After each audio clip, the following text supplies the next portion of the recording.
All welcome to today's study session, which is an online session. We will be looking at computing and using summary statistics. In our previous class, we looked at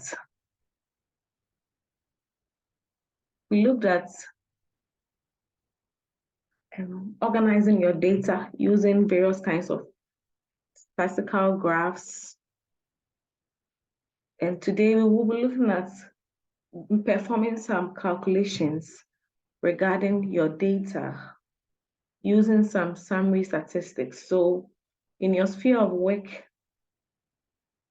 in any case, you may want to present some information concerning some data you may have gathered, right, in your work, whether when you move out of school and you go into industry or something of the sort. So it's important that we learn these things and be able to apply them ourselves and also understand others when they use them to explain things to us. So the summary statistics we'll be looking at are some measures of central tendency, some measures of variation, and then some measures of position. So we'll begin with the measures of central tendency. So we'll say that there are two definitions we want to start with. The first one is statistic, and the second one is a parameter. When we say statistic, we mean a characteristic or measure obtained by using the data values from a sample. So generally, if you want to conduct a form of study or gather information from students in ATU, the entire student population is called a population, okay?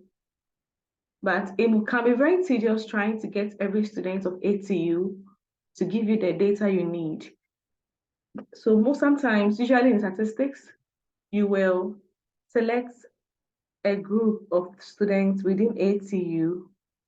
You may take some students in first year, some students in second year, some students in third year, some students in fourth year. And then you gather data from these people. And the results you get, you generalize and say that, okay, so this result represents what would have been if I had taken information from the entire population. So if you ask for the ages of this group of students you select out of all 80 students, which is your sample, and you ask for their ages and they give you their ages and you calculate the average, for example, of their ages, average there is known as a statistic because it's a characteristic that is obtained by using data values from a sample. The sample there is those group of students out of all ATU students you selected to ask their ages. You can also find other measures of samples like variance, range, and others. Or you may want to know what is the maximum or the oldest person among ATU students. What's the age of the youngest person? All these are called statistics. All right, it is some characteristic obtained by using data from values from a sample. Now, if you come to parameter, it is similar statistic, but for parameter, you are considering the entire population. So if you manage to ask for example, the ages of every single ATU student, and you find the average of ages, that measure called average is called a parameter because it's a characteristic that you obtain by using all the data values of the population you are considering. Now let's move to the first measure of central tendency, which is the mean. The mean is found by summing every single data point and then divided by the number of data points you are considering. So for example, you have this data point. Let's say these are ages of students in ATU. Find their mean. 1, 2, 3, 4, 5, 6, 7, 8, 9. There are 9 data points. So to find their mean, sum each of these numbers to give you a total of 276 divided by the number of them. There are 9 of them. So 276 divided by 9 is giving you 30.7. All right. Anyway, the data represent the number of days off per year for a sample of individuals selected from 9 different countries. Okay, so the average number of days from this data is 30.7, which represents the mean. Average and mean can be used interchangeably. We also have an example here where we want to calculate the mean for the case of a grouped frequency data. So here we are presented with the class boundaries and the frequency. How do you find the mean of such a data? First of all, you need to make a table. So you were provided with class boundary and frequency, but you need to create columns for the class midpoints, and then consequently you do the others. So if you look at this table, the class midpoint has been filled in. We found the class midpoint by summing the lower boundary and the upper boundary of each class, and then dividing it by 2. So for the first class, for example, 5.5 plus 10.5 divided by 2 is equal to 8, and that gives you the class midpoint. So you can do same for all the other classes to get the class midpoints for each class. But in the case of a grouped frequency distribution, to find the mean, you would need to multiply the frequencies by the class midpoints, sum all of them, and then divide it by the number of the summation of the frequency, all right, or the number of data points in consideration. So it becomes important for you to create a new column that will multiply your frequency by your class midpoints, which is F times XM. So in this case, the first class, for example, frequency is 1, midpoint is 8. 1 times 8 is 8. Second class, frequency is 2, midpoint is 13. 2 times 13 is 26. So you do same for all the classes to attain their frequency times the class midpoint values. Once you do this, you sum all of these values, and then you divide it by the number of this total frequency as the formula gives us. So at the end of the day, the mean of this group frequency data is 24.5.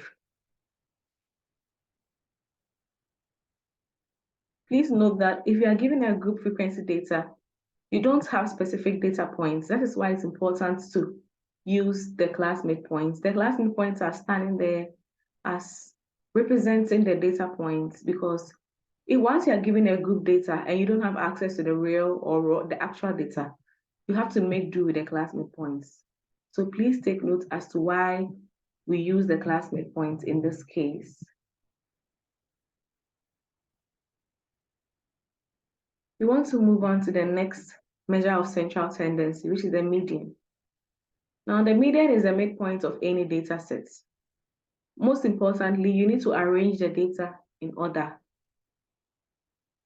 and then you select the middle points. So these are the 2 main steps in identifying the median of any data set. Let's take this example. The number of rooms in 7 hotels in Accra is given as follows. So one hotel has 713 rooms, another has 300 rooms, and so on. The first step is to arrange this data set in order, in ascending order, so from the smallest to the biggest. The second step is identify the number in the middle. If you count them, we have 1, 2, 3, 4, 5, 6, 7. So the middle number is going to be, these are few data sets, so it's very easy to identify the middle number. We see that 401 is the number in the middle of this data set, okay? Another example is here. 6 customers purchased these numbers of computers. 1, 7, 3, 2, 3, 4. Find the median. Now, this is there are 6 data points here, even numbered, okay? So there are 2 numbers in the middle. You find the median by taking these 2 numbers, sum them, and divide them by 2. And the value you get should be a value considered as your median. In the case of a grouped frequency data, you can be asked to find the median. Most importantly, you need to find the median class. That is the class that contains the median value. Okay, so the formula is giving us this. To find the median, this is the formula you need. N represents the sum of the frequencies.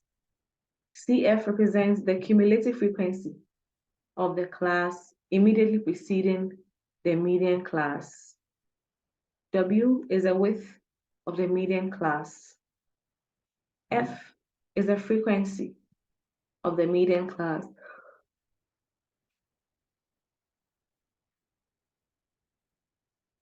And then LM is the lower boundary of the median class. But how do you find the median class?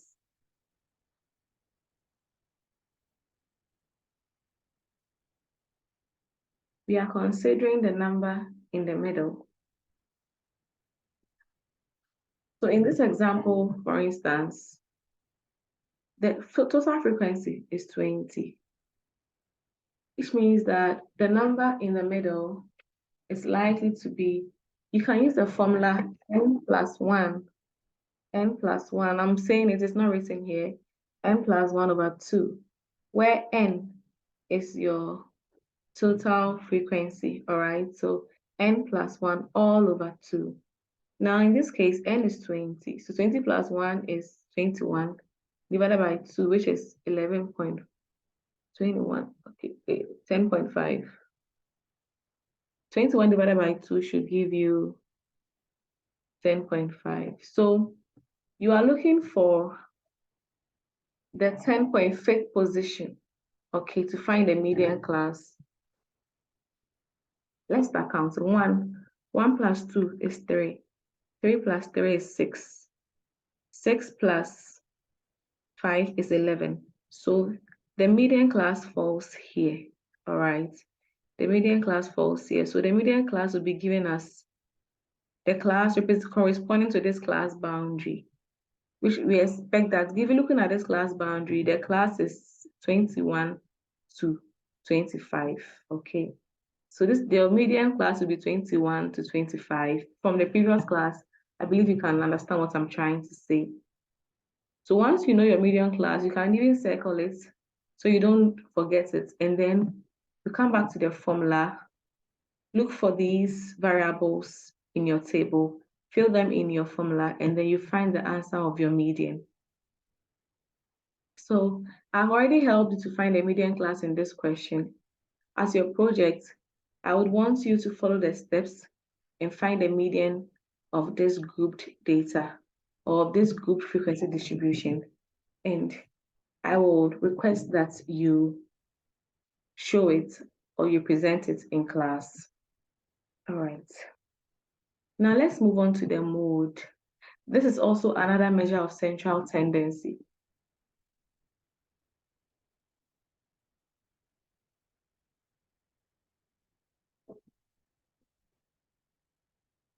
Now the mode is the value that occurs most often in any data set. Some data sets may have one mode, which is called unimodal. Others may have two modes, which is bimodal. In case there are more than two modes, then it's a multimodal data. Sometimes some data sets may not have any mode at all. So we say that the data set has no mode, all right? So if in a particular data set, you have two numbers appearing the same number of times, then we say that that data set has two modes. Look at this example. This is a data set we have, all right? We want to find the mode of this data set. Look at the number 104. 1, 2, 3, 4, 5. 104 occurs 5 times. 107 occurs once. 109 occurs 1, 2, 3, 4, 5. It also occurs 5 times. So now you've seen that 104 occurs 5 times, which is the biggest so far. 109 also occurs 5 times, okay? So far, these are the two. Now let's see if any other number occurs 5 or more times. We have 110, which occurs just once. 111 occurs 2 times. 112 occurs just once. It's ideal to arrange this data set in order so that you can see things clearly. We realized that at the end of our check, two numbers stood out as the greatest, and they all occur the same number of times, 104 and 109. They both occur 5 times. So this data set is said to be bimodal. It has two modes. In the same way as median, you can also find the mode for a grouped frequency data, all right? In that case, you use this formula to find the mode. D1 represents the difference between the frequency of the modal class and the frequency of the preceding class. That is the class before the modal class. D2 represents the difference between the frequency of the modal class and the frequency of the next class, all right? That's the class after the modal class. W is the width, the class width of the modal class. LM is the lower boundary or lower class boundary of the modal class. So most importantly, looking at this formula once again, you need to know what your modal class is. If you come back to this data set, simply look out for the class that has the highest frequency, which means that that's the class that is occurring the most, and that becomes your modal class. Once you identify your modal class, you can move on using the formula, find the variables within your table, and then calculate your modal class. So this becomes your second project.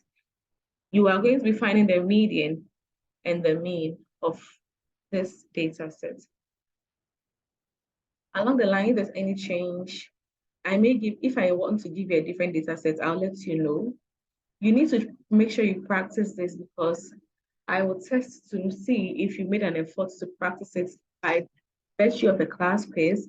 I'm going to give you a particular data table like this, group data, and require you to find the median and the mode of such a grouped data set.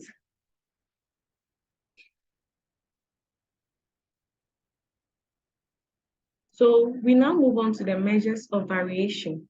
We have finished looking at the measures of central tendency. Variation, the word variation means there are things are varying, all right? It means that the data set has different values. You don't have a data set where everything is 5 or for example, in a class, if I'm taking the ages of students in your class and everybody is 20 years old, there's no variation in the data. You all have the same age. But the case where some people are 20, others are 25, others are 35, others are 18, it means there's some variation in the data, okay? So we want to look at some of the measures of variation within a data set. Some of the ways we try to understand the variations that exist within a data set. If we will look at range, we'll look at variance, and then we'll look at standard deviation. Now, the range is the highest value. This is the very simple measure of variation. Simply look out for the highest value and the lowest value in any data set and find their difference, all right? So if I'm considering ages of students in your class, I will want to know the oldest person and then the youngest person. I'll take their ages and find the difference between these two ages, and that becomes the range of ages in your class. So an example here is some salary for some staff in a company where these are the owners and then these are the salaries, all right? If you look at this data, the person receiving the highest salary is the owner, who gets 100,000. And the least salary is one of the workers who gets 18,000. To find the range, simply find the difference between 100,000 and 18,000, and that gives the range of the salaries. Another measure of variation, which we'll look at casually, is the mean deviation. It's not our focus anyway in this course, but let me talk about it and then move on.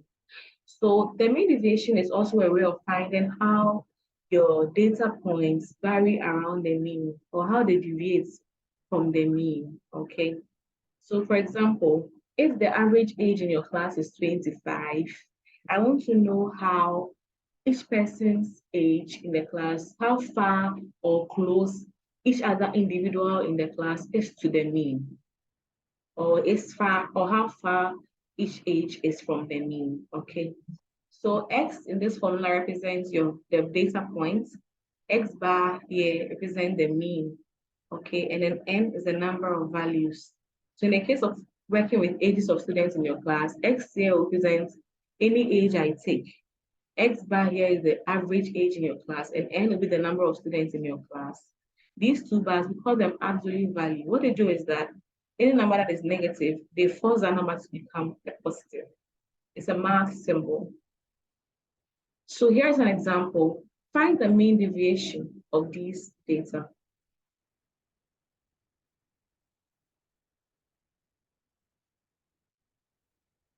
Find the mean deviation of these data. We have 5, 9, 10, 11, 11, 12, 15, 18, 20, 22. Thankfully, this data is already arranged in order for us. So first of all, you need to find, looking at how the formula looks, you have to know the mean of these data sets. Sum the various data points divided by the number of them. The summation gives you 133 divided by 10. So the mean is 13.3. Now you remember the formula is the sum. This symbol here is a math symbol representing summation. It means addition, adding all of these. So most importantly, create a table, write out all your X values, and then you should find your X bar. We found X bar to be 13.3.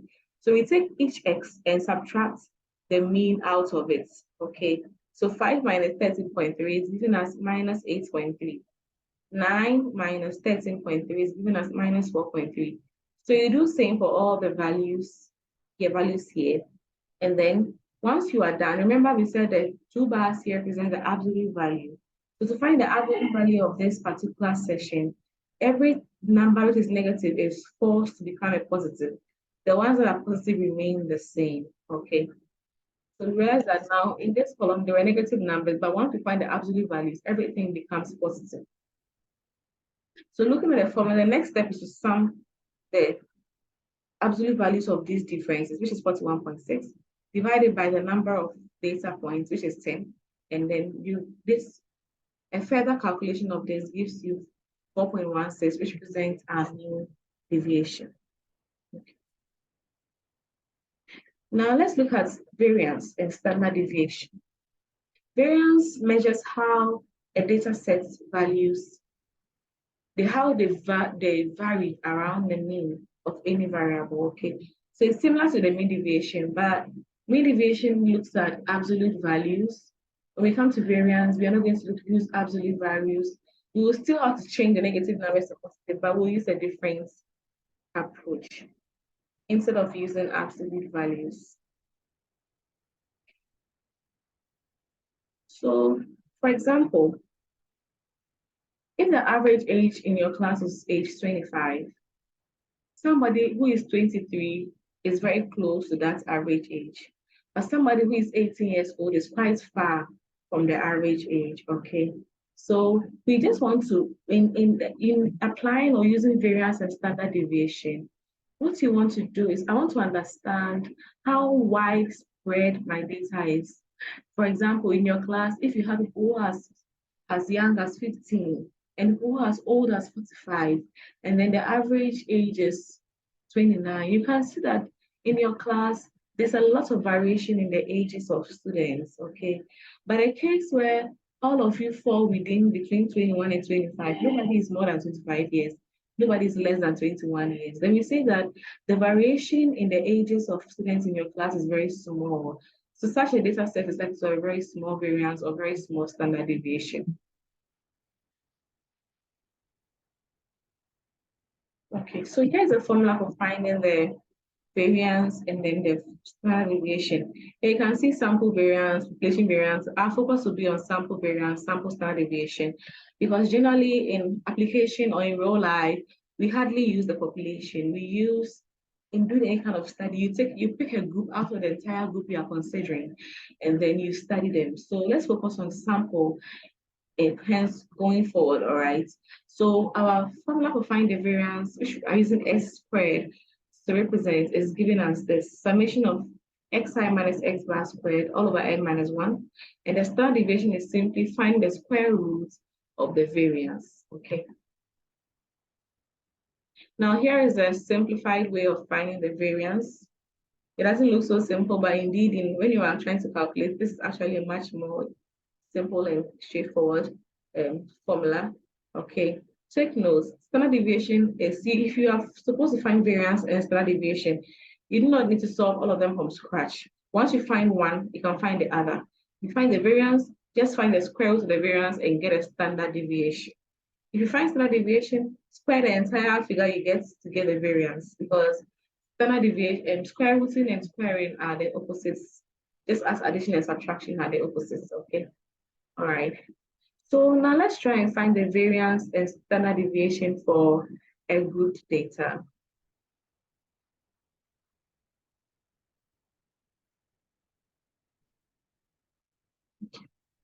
So we have the case where we have a group data like this, and we want to find the variance and subsequently the standard deviation.